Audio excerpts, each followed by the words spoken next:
Staff grievances. இதில் ஆசிரியர் தங்களுடைய கோரிக்கைகள் தொடர்பான விண்ணப்பங்கள் இங்கு விண்ணப்பிக்கலாம். உதாரணமாக தேர்வு நிலை.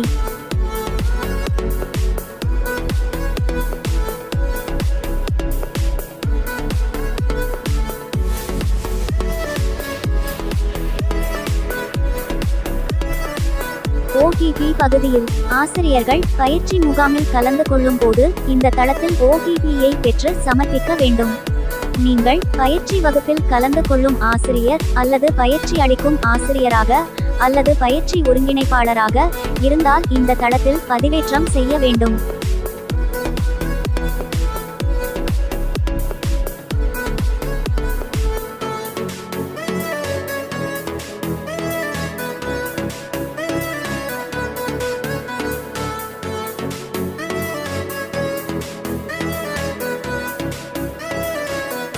தளத்தில் ஆசிரியர்கள் தங்கள் வகுப்பு மாணவர்களுக்கு வழங்கப்படும் அரசு நலன் சார்ந்த திட்டங்களை பதிவேற்ற செய்ய வேண்டும்.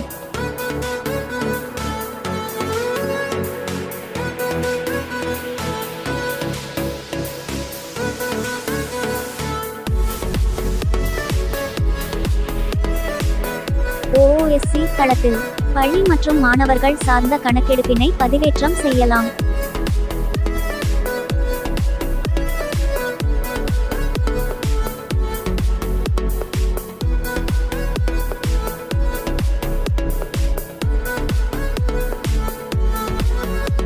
லைப்ரரி தளத்தில் 2 வாரம் ஒருமுறை தங்கள் வகுப்பு மாணவர்களுக்கு பள்ளி லைப்ரரியில் உள்ள புத்தகங்களை ஒதுக்கீடு செய்து அவற்றை லைப்ரரியில் இருந்து பெற்று வழங்க வேண்டும்.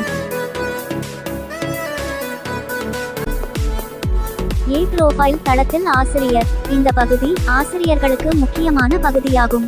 இங்கு ஆசிரியர்கள் அவர்களது சுயவிவரம், பணியில் சார்ந்த தகவல்கள், கல்வி தகுதி, பயிற்றுவிக்கும் பாடம், வங்கி கணக்கு போன்ற தகவல்கள் பெறலாம். அடுத்ததாக விடுப்பு குறித்த தகவல்கள். இங்கு ஆசிரியர்களின் விடுப்பு வரவு மற்றும் மீதமுள்ள விடுப்புகளை அறிந்து கொள்ளலாம். இதே தளத்தில் விடுப்பு தேவை உள்ள ஆசிரியர்கள் ஆன்லைன் விண்ணப்பிக்கலாம். எந்த வகையான விடுப்பாக இருந்தாலும் விண்ணப்பிக்கலாம். கடிதம் மூலம் சமர்ப்பிக்க தேவை இல்லை. தற்போது இந்த ஆண்டிற்கான விடுப்பும் அப்டேட் செய்யப்பட்டுள்ளது.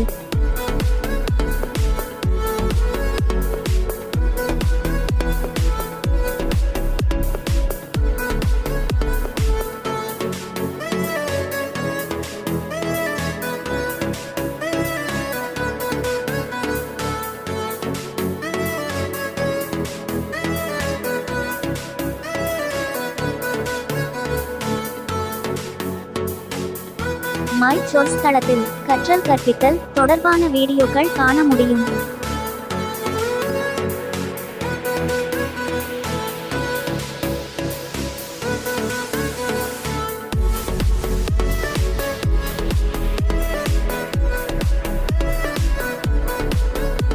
ட்ரெய்னிங் ஃபீட்பேக் தளத்தில் பயிற்சி வகுப்பில் கலந்து கொண்ட ஆசிரியர்களுக்கான ஃபீட்பேக் கேள்விகளுக்கு பதில் அளிக்க வேண்டும்.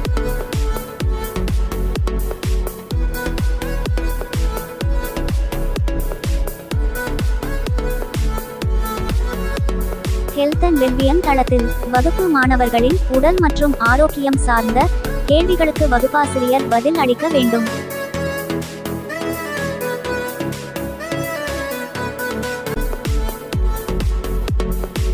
வியூ வீடியோ தளத்தில் ஒவ்வொரு மாதத்திற்கும் திரையிட வேண்டிய குழந்தைகளுக்கான திரைப்படம் உள்ளது.